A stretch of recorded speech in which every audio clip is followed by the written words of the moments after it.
বৃষ্টির জেরে পাহাড়ে ধস, 10 নম্বর জাতীয় সড়কে ধস, বাংলা সিকিম লাইফ লাইনে ধস। আরো একবার আপনাদের জানিয়ে রাখি, গত কয়েকদিন ধরে বৃষ্টি হচ্ছে উত্তরবঙ্গে। বৃষ্টির জেরে পাহাড়ে ধস, 10 নম্বর জাতীয় সড়কে ধস, বাংলা সিকিম লাইফ লাইনে ধস। আমাদের সঙ্গে রয়েছেন আমাদের প্রতিনিধি পার্থ, আরো বিস্তারিত বলবেন। পার্থ, কি পরিস্থিতি এখন? দেখো, গত কয়েকদিন ধরে কিন্তু পাহাড়ে অনবরত বৃষ্টি হচ্ছে, কখনো হালকা কখনো মাঝারি বৃষ্টি। আর তার জেরেই কিন্তু আবার নতুন করে বিপর্যয় পাহাড়ি পথে।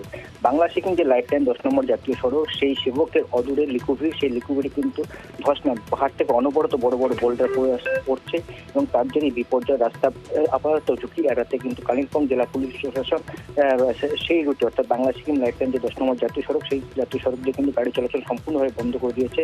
বিকল্প হিসেবে অনেকটা ঘুর পথে শিলিগুড়ি থেকে যেসব গাড়ি কালিম্পং এবং সিকিমের দিকে যাচ্ছে, সেবক হয়ে গরুপাথান লাভা রুট ধরে কালিম্পং হয়ে সিকিম যাচ্ছে। অন্যদিকে যেসব গাড়ি কালিম্পং এবং সিকিম থেকে নামছে শিলিগুড়ি পথে, সেই সব গাড়িকে 27 মাইল থেকে সামতার হয়ে সেবক গরুপাথান হয়ে কিন্তু নামছে শিলিগুড়িতে। সাইকেলে একদিকে যেমন অনেকটা সময় লাগছে, কিন্তু ঝুঁকি এড়াতে কালিম্পং পুলিশ সুপার তিনি কিন্তু সাফ জানিয়েছেন, ঝুঁকি এড়াতেই কিন্তু এই সিদ্ধান্ত নেওয়া হয়েছে। কারণ অনবরত বড় বড় বোল্ডার পাহাড় থেকে পড়ছে জাতীয় সড়কের উপর, তাতেই কিন্তু বিপর্যয় ইতিমধ্যে ঘটনাস্থলে পৌঁছে গেছে পূর্ত কর্মী, যাতে দ্রুত পরিস্থিতি স্বাভাবিক করছে। ধস সারানোর কাজ কিছুক্ষণের মধ্যে হয়তো শুরু করবে দপ্তরের কর্মীরা। ধন্যবাদ।